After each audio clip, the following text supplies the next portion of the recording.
Hey guys, welcome to Sound Pure. I'm Barry. In this video, we'll be looking at Noble Cooley snare drums. This particular one is out of the classic series. This is a 7x14 Tulip. Tulip is not one of your typical usual suspects in terms of domestic tone woods, but this is one that Noble Cooley's been using since the beginning. This goes back to the Civil War, just allowing them to kind of create these amazing drums for the Union Army. So it comes back full circle. You know, the Tulip is a relatively soft wood, kind of somewhat similar to a poplar. So giving you this kind of softer, kind of high frequency response, but kind of accentuating the kind of lower side. So you guys are kind of looking for something, say, similar to kind of a mahogany, but maybe with just a little bit more top end. This is definitely something worth considering.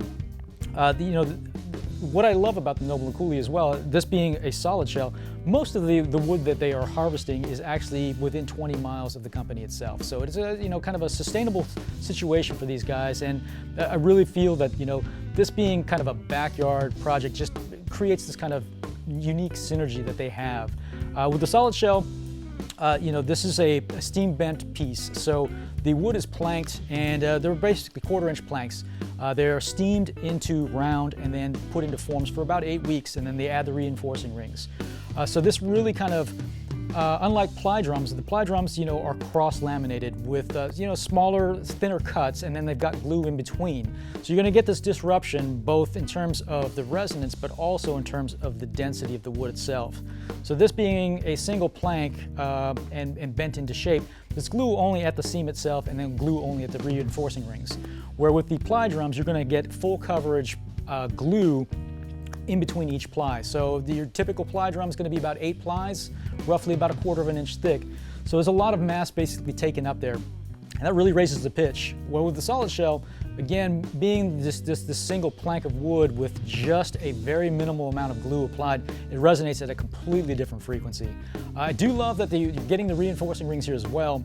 It creates a kind of an interesting play on the airflow itself. You get a contraction at the top, but then an expansion in the middle, and then a contraction at the bottom. So depending on how you tune the drum, you can get some really interesting sonic results. And again, because of the less glue and the way that the shell is designed, it just is a recipe for an incredible audio experience. This is a 10-lug drum. These are Noble Cooley's solid brass lugs. It's a single screw at the nodal point itself. With this low mass brass, it actually acts like a natural compressor, just kind of, but minimizing the amount of surface space that it actually takes on the shell itself. One of the things it does is with that extra weight, does actually knock down some of the overtones. So you're getting a kind of a natural compressing effect, but again, it just allows this drum to kind of sustain and resonate at its maximum potential. So at 10 lugs as well, getting very nice even stretch on the drum head. So whether you like that high registry or that low registry, it really is going to allow you to kind of dial in your sweet spot in terms of tuning at a very granular level. This is 2.3 millimeter flange tubes, just allowing you to kind of keep this drum in tune but not rob you sustain. It's got the Noble Cooley drawbridge style throw-off. It's a very sleek and classy piece with a sensitivity dial on the side, and then you got a matching brass butt plate here. Again, most of these pieces are very, while you think brass is heavy, they're very minimal in terms of shell contact. So again, just a sum of its parts, allowing this drum to kind of breathe at its best potential. This particular drum is going to ship with Evans heads, G1 top coated, and then Hazy 300 on the bottom, and then Noble Cooley's wires. This drum's available on our Try Before You Buy program. It's a hassle-free way to get this drum into your own hands, and really appreciate and understand the nuances of this instrument at your own pace. I'm going to run this drum through a couple different tuning examples, kind of give you an idea what it's capable of. Be right back.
So that was a Noble Cooley Tulip Classic Series snare drum. Again, this was a 7x14 and a solid shell. So the steam bend really is one of my favorites in terms of snare drum offerings. It just creates some very unique sonic results. And with the Tulip itself being a slightly softer wood, you're almost in a kind of modern vintage category. With Noble Cooley's 45-degree bearing edges and the super shallow snare beds, you're really off to the races in terms of getting that modern sound, but with the tone wood kind of softening it up. This is a great drum both in a live application as well as in a recording situation. It's one of the few solid shells out on the market that really exceeds its value in terms of price to value on return. So keep in mind that we're also looking for quality trades. So if you find yourself not using something, give us a call, we'll get you traded up. And if you liked the video, please subscribe below. Don't forget to follow us on social media. You can stay up to date with the latest arrivals as well as current news. Thanks for watching.